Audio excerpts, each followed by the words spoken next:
Paul McAllister, the Toffee Blues podcaster, joins us on the final word. Good evening, Paul. Good evening, guys. Are you okay? Well, we're probably better than how you're feeling at the moment, Paul. So let's just try and digest this and talk about how you're feeling first. Personally, a bit apathetic. You're down, obviously, what's happened, but it leaves you with this sort of bad taste in your mouth, where you feel like kind of why are Everton being made an example of?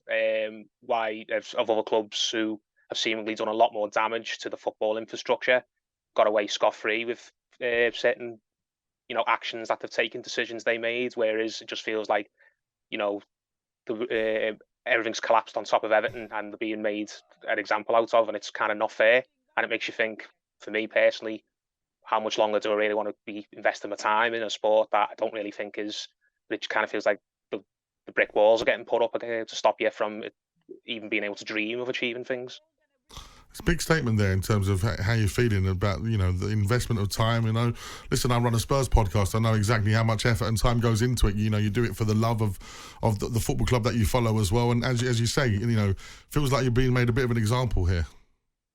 Well, I understand kind of why FFP itself as a concept was brought in. No one wants to see what happens to your Berries and your Portsmouths and things like that. But there is a strong sense amongst a lot of clubs, I think, in the Premier League who maybe dream of kind of reaching the upper echelons, the elites, getting into the Champions League, winning trophies. Teams who are not currently doing that, the likes of Everton, the likes of your Newcastles, your Aston Villas. I'm sure there's a few other clubs I could mention as well. Fan bases that dream of this sort of thing, of sort of FFP being put there to kind of lock the door and stop you from achieving those things, which other clubs have managed to do through one way or another. I mean, the top and bottom of it is Everton have been docked 10 points for going over the £105 million loss threshold that you're allowed to accumulate over 3 seasons.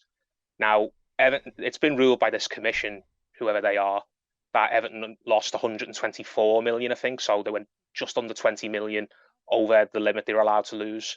But when you look at it in the past, do you know how much Chelsea lost in Roman Abramovich's first 3 seasons, when they got the likes of Mourinho, when they brought in the likes of your Drogbas, your Ashley Coles, your Carvalhos, all these players that went on and helped them win titles and get in the Champions League? Do you know how much Chelsea lost in those first 3 seasons when they were making that project a reality? A lot. They lost over 500 million and nothing happened.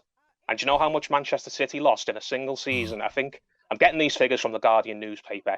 Do you know how much Man City lost in the 2010-11 season when Sheikh Mansour first rocked up into town? When they were spending money on Dzeko and other players as well, your Tevez's, you could have Barry's. They lost £197 million in 1 year. So why is... But isn't this one of the reasons they brought it in, to stop this kind of, ownership behaviour? That was...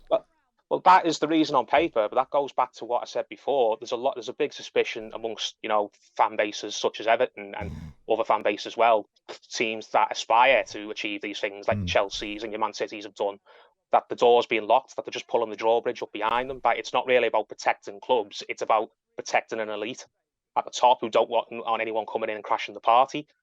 So that's the feeling amongst a lot of Evertonians, kind of, how dare these clubs like Everton and Newcastle, Aston Villa, how dare they think they can break into this little cartel? We're going to put something in place to stop that from happening. Now, I know that's just an opinion from Everton. I'm sure you're going to get other people who are in favour of FFP, and I'm not going to say it's totally bad. I understand that it has prevented other clubs from going under, but I don't think it's a system that's fit for purpose. And I think when you look at those facts that I've just mentioned, when all these clubs are losing money and they were able to achieve what they want to do, why is it good enough for likes of City and Chelsea to do and nothing happens to them? Why can't, if there's a rich benefactor willing to do that for a club like Everton or a club like Newcastle or whoever, why shouldn't they be allowed to do the same thing? Just making that pause. Well, I think, the financial... The problem is, once you get a level, so it's 3 years, and you can't go over this figure of 105 million or whatever it was, you're going to get accountants who kind of want to find a way around it. So it doesn't matter who it is. They're all manoeuvring your sponsorship and everything out around and moving the figures on transfers and putting them over 3 years, 4 years, the contracts. This is what the accountants and lawyers do. They move it all around. And it seems to me that Everton in particular fall foul of this, but at least they come and showed the books and said, look, this is what we're doing, and then they've come out of that process with this huge points deduction. And I think that's what's slightly unsavoury for Everton fans. Does that make sense? Yeah, of course. And there's a suspicion that if this was another club doing the same thing, then they wouldn't be hit with this fine that Everton have been hit with, because there's certain other clubs who, if the Premier League tried to impose this sort of sanction on them, they would just take their ball and say, well, we're going to go and redo it and re-explore a Super League. And that's the suspicion. If they tried to do this to, a Chelsea or a City or a United, if they were ever found guilty of anything like this, because they haven't been as of yet. And Chelsea, I don't think have been charged yet, but Manchester City have been charged. They have been charged, but you're innocent until proven guilty. But there's a feeling amongst a lot of Everton fans that they're doing this to Everton because what's the feel? It's only little old Everton. What are Everton going to do? Everton aren't going to go off and make their own league with other clubs around Europe, whereas the likes of your Cities, your Chelseas, your Uniteds, your Liverpools, they've already threatened to do it once before.